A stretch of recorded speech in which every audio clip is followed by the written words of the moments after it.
Hello everyone, welcome to Colorado Off-Road. Today we are doing an extra hard trail called Billings Canyon in Grand Junction, Colorado, our hometown. One of my favorite hard trails. As you can see, it's difficult. It's something.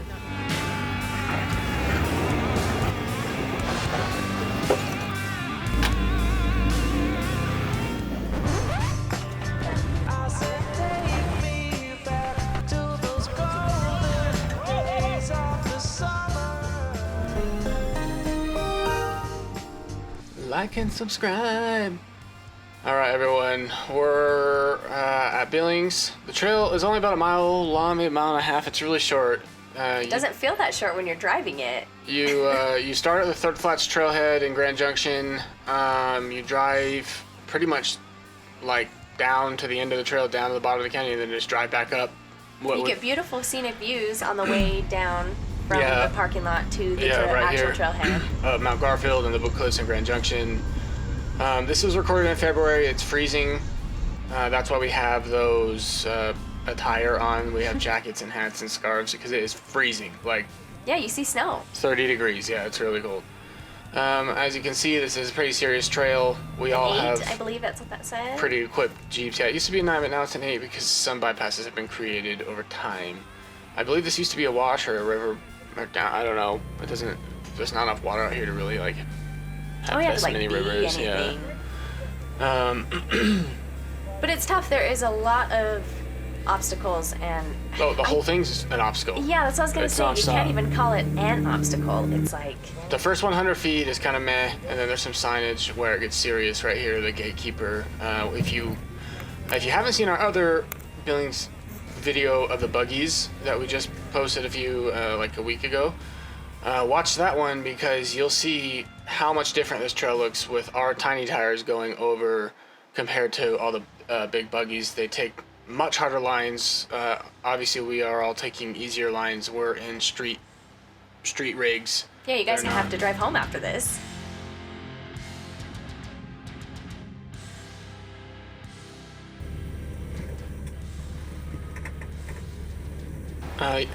So we're in street rigs, so just keep that in mind. So I'll tell you a little bit about the 3 Jeeps.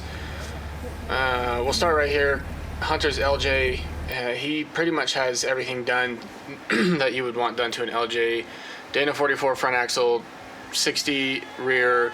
I always forget he has those. That's why he's always... Yeah, just giving it the beans. Yeah, putting his pedal to the metal. He has a flat tummy tuck, whatever mod, where his belly, you can see it right there, is completely flat with the bottom, the 2 rails. I mean, he goes down like a centimeter. I'm probably the most jealous about that. Yeah, that's my next one. That's a huge job. And then he has metal cloak fenders and sliders and fabric half doors, and a lot of other, I don't think he has took off a lot of factory weight. lockers. Yeah, we got rid of a lot of weight for this trip. And then there's my TJ, which has stock axles, stock lockers. It's a Rubicon. It's a 2003 Rubicon.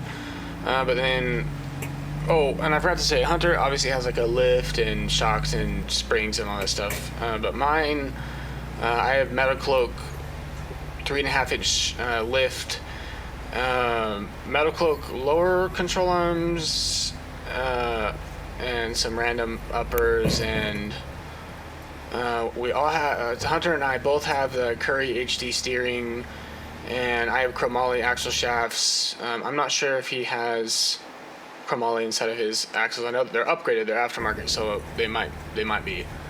Yeah, so basically stock for you guys. Yeah. Not much.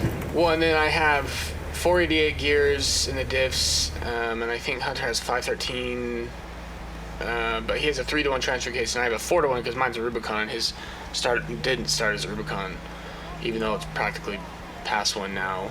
I was following a lot of what you were saying, but there's a lot of words in there. Oh, and Hunter's on 37s, the LJ's on 37s, and then my TJ's on 35s. And then I just have a bunch of armor and skid plates, and then now we have Chris's JK here. His is on 39-inch tires, He has. I'm sorry to interrupt. What year is Hunters? Just before we move on from that. It's an 05. Oh, okay. Anyway. And then this JKUR is a 4-door Rubicon.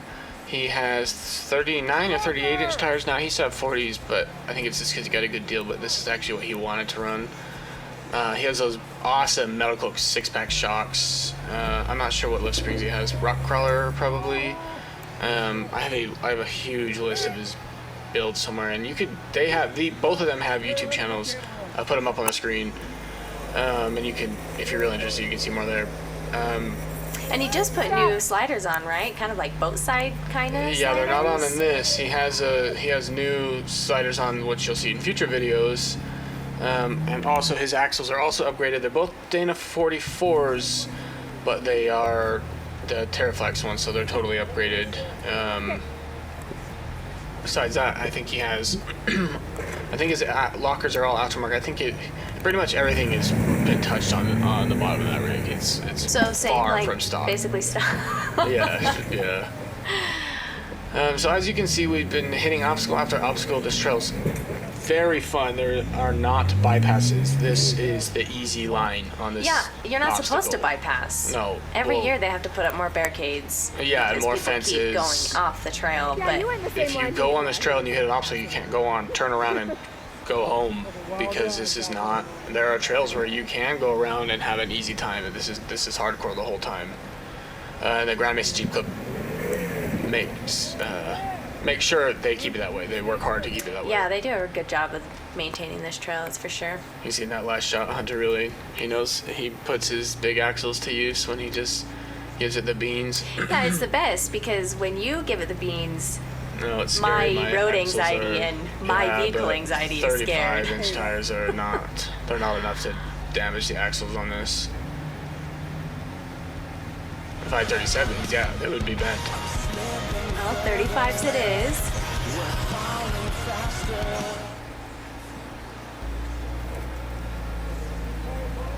So this is not the easiest line on this obstacle.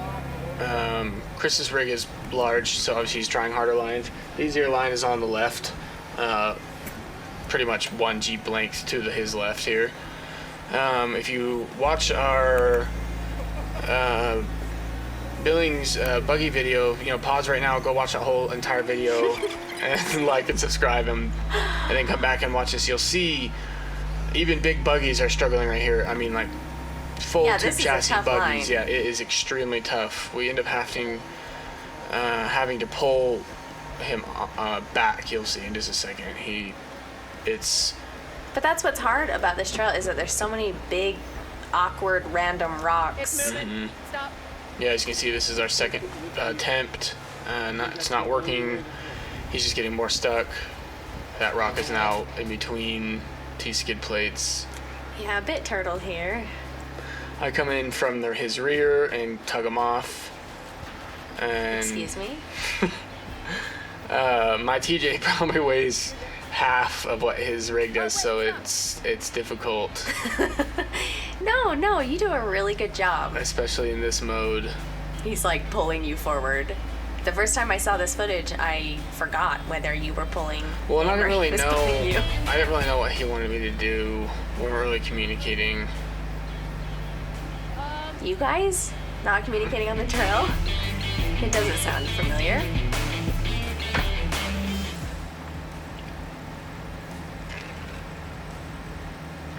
If we can do anything on this trail video, it's to warn you that this is not going to be a fast trail if you are in road vehicles. Yeah, we're all very experienced wheelers. We have a ton of seat time in these rigs as they're set up, and it took us 5 hours. Yeah, and it's this an trail's all-day trail. A mile. The buggies maybe was 1 or 2 hours, and one of them had a drive shaft brake. Yeah, I was running on the trail to keep up with the buggies. But on and this one, with these rigs, it is a slow, hard trail. But that's what makes it so fun, especially if you have a rock crawler instead of rock crawling. it is a fun trail because you get to be out and watch each other and really be involved. It's not just like a stay in your Jeep all day kind of trail, which is fun, but these kind of trails are also fun sometimes. Yeah, this is all of our first time running this. Oh no, Hunter ran it With another group. I don't remember, but he ran it before, like a year or like right when he moved to Grand Junction. I can't remember. But this is my first time, and I believe Chris's as well. And a lot of these spots, my 35-inch tires, aired down to 8 psi, are probably sitting at 33 inches tall, and they are barely big enough. Barely, absolutely minimum. The sign is not lying when it says 35-inch tire minimum with 2 lockers. Yeah, sometimes you can fudge that. Like, no, I'm a good driver. I can go 33s. Oh, absolutely. I would say this is not one of those trails. Yeah, like anywhere in Moab, you can really get away with. I mean, side-by-sides prove that, but on this, absolutely not. The ledges are huge and long. Yeah, and sometimes there's a big boulder and you have to go over it. Yeah, and that's the only way. My Jeep has a ton of flex, way more than a lot of other small time vehicles. And you can see I still struggle through all this. Hunter really has the best setup here. His vehicle length is great. He took off tons of weight. I mean, it was freezing, but that's why we have the doors off, is for weight. And he's got the tummy tuck. Yeah, he just really didn't get flat stuck. belly. We forgot that? That strap got forgotten right there. Or got lost but not forgotten. Yeah, somebody got a nice strap. Yeah, somebody picked it up because we came like 2 weeks later and it was gone. But people run this trail all the time. Oh yeah, they should pick it up. Technically, it would be garbage after that. Yeah, well, it was nice. So nice find, whoever found it. But what we were saying about Hunter's tummy tuck, that's such a huge job. Obviously, it's on my list for my Jeep, but you have to raise the motor, and sometimes you have to do things to the firewall around the transmission. Depending on mine, I would have to probably just cut it and plate it. But as you can see as we watch this, I get hung up on they call the shovel, is the TJ's stock center skid plate, and mine is so abused it's practically smooth on the front, which definitely helps, but I still get stuck on it a lot because it hangs down so far. So I will. So not supposed to be smooth, just. No, it's not supposed to be, but I have hit it so many times. It looks like I've taken a sledgehammer to it and smoothed out the front, but it's just from use. It's almost folded up and touching the transmission. Yeah, I was gonna say, wait. It shouldn't be. But I'm just clearancing it. That's what. That's what You're the doing kids it on call purpose. That's what the kids call it. This is a really fun obstacle. It's off camber. Having a front locker and a rear locker really helps on this trail a lot. You can see my front tire just pulled itself up onto that. And a lot of the lines, if you slide down, you have to just back up and get back onto the line because the obstacles are huge. Unless you have 37s are the start, I'd say, when this trail starts to get a little easier. Yeah, but with 35s, it's a challenge the entire time. Yeah, 37s, you're not climbing as many rocks as you are here. Not as much. Tires. Yeah. I mean, you still are though. This is. Yeah, but It's a big boy trail. Bigger tires, smaller holes.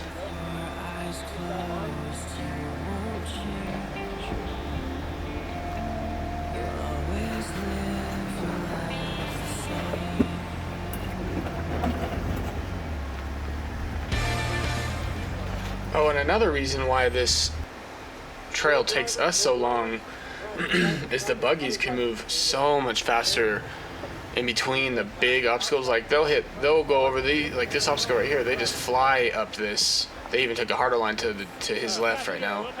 And then in between the obstacles, which aren't obstacles for 40-inch tires and buggies with big, huge. Oh, but I mean, still small boulders. Yeah, but for us, we have to go so slow. It's this in front of it. We're still rock crawling over it, where the buggies are just like putting their foot down and making a lot of. Yeah, like that's their easy spot. This is where we were running to catch the next obstacle. Mm-hmm. Yeah, so it really, with a big trail, with a big group, if you have more than 3 people, I mean, you might as well add an hour for every person you have after 3 people over on our 5 hours. Because we only had to stop to pull.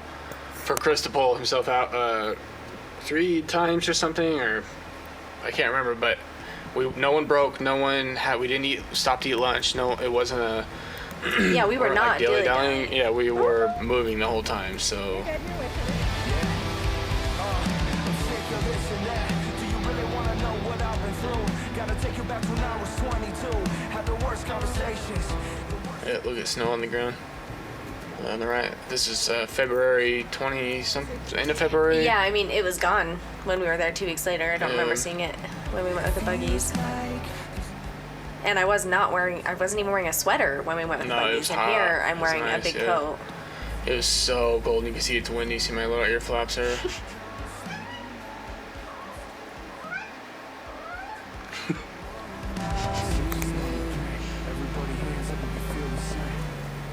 It's funny because we've watched, 15 minutes of us on this trail, and I feel like it all looks the same. Mm-hmm.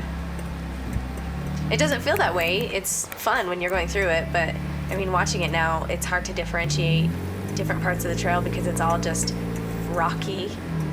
Yeah, that's so much fun for rock crawling. Really good to text your flex. Mm-hmm. And here's another spot where we all take the easy line and all the buggies that we went with. Oh, it's on the other side. On the right, yeah. So it's like this is the easy line. I was absolutely always taking the easiest line. My TJ is not that large, so I can't, it's short and it's 35-inch tires, so. Yeah, you only have so many options. And you can Sometimes see, you just can't make it up. And you can see I've been putting every single skid plate I have to use. I hit my sliders, I hit my front bumper, I hit my steering box skid plate right there on the front. Steering box in this one? Yeah, I hit the skid plate. Oh, yeah. I hit the front diff skid plate and rear diff a ton, and obviously my belly pan as well. So be prepared for a couple scrapes. Oh, and I hit bruises. my rear bumper a ton. But it's a worn metal bumper, so it can handle it. But oh my gosh, I was practically pivoting on the corner of it at one point. We didn't get it on camera, but it was a stressful situation. There's a lot of little corners in this trail to get stuck in that like one wrong. If you don't have a ton of experience with your rig, I could guarantee it'd be easy to get into a bad spot. Yeah, even if you do have a ton of experience, I feel like it like your wheels just slip. There's a little bit more dirt, a little less grip on a rock than you think, and all of a sudden you're in a place that now you can't get out of because you're turtled or another rock is in your way. That happened so many times here. You really have to watch your line. Alright, there's the waterfall behind. The infamous waterfall, if you've heard of Billings. We all take the easy line over this big boulder. The hard line is on the other smaller boulder on the right over there. That is a huge gap over there on the right, a ledge. If you still haven't seen our buggy, pause it now. Pause it. Go watch our buggy Billings video. We forgive you for not doing it yet. Go do it now and make it up to us by liking it. And then you'll see how big that is. Some of the buggies are literally just putting their foot down full throttle and sliding up it, I guess. 40, I can't remember if they have 43s or 42s, but they're just sending it. And there's no, I'd be dreaming, I think, to even get my front tires up onto that. Oh yeah, with your wheelbase, I can't imagine your front tires would even help you once they got up on the ledge. They would just be spinning. I don't know. Do you think you could pull yourself? With how short it is, they all hit their belly. I don't know if it would just be a danger of rolling backwards. Yeah, that's what I would say because it's so undercut, right? Am I remembering? Maybe if I could get my tires up. Well, the one side is undercut, the driver's side, where they put their tires is not. So your belly gets stuck and slides, and then I am just imagining like a teeter-totter where your wheels go under the rock. No, it's not like that. No, not at all. I think you'll see it right here.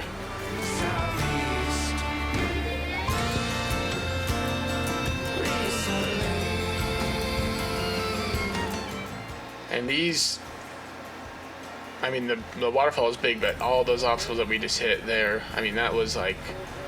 Yeah, they're almost just as big. Yeah, 10 minutes of driving condensed down, just cut out all to the good parts. Mm-hmm. And that's why we say, seriously, add an hour if you add a rig. Because of that, some little areas are 10, 15 minutes just to get through them. Mm-hmm. Yeah, and if one person gets stuck, sometimes even recovering them is hard. like getting another rig back to recover. Yeah. You can see that if you have enough flex and if you have lockers, and if you're aired down enough, the waterfall, the easy side of the waterfall really is not hard. Oh yeah, I would like it looks cool and scary, but it's big. not even one of the hardest obstacles no. on the trail. The other side, yes, Yeah. and that's probably why it has such a name for itself. You know, now that I think about it, the read up on I found the link on Pirate 4x4 of TJ's doing this a few years ago. I think they all did, or one of them did go up, but they had one on the hard side.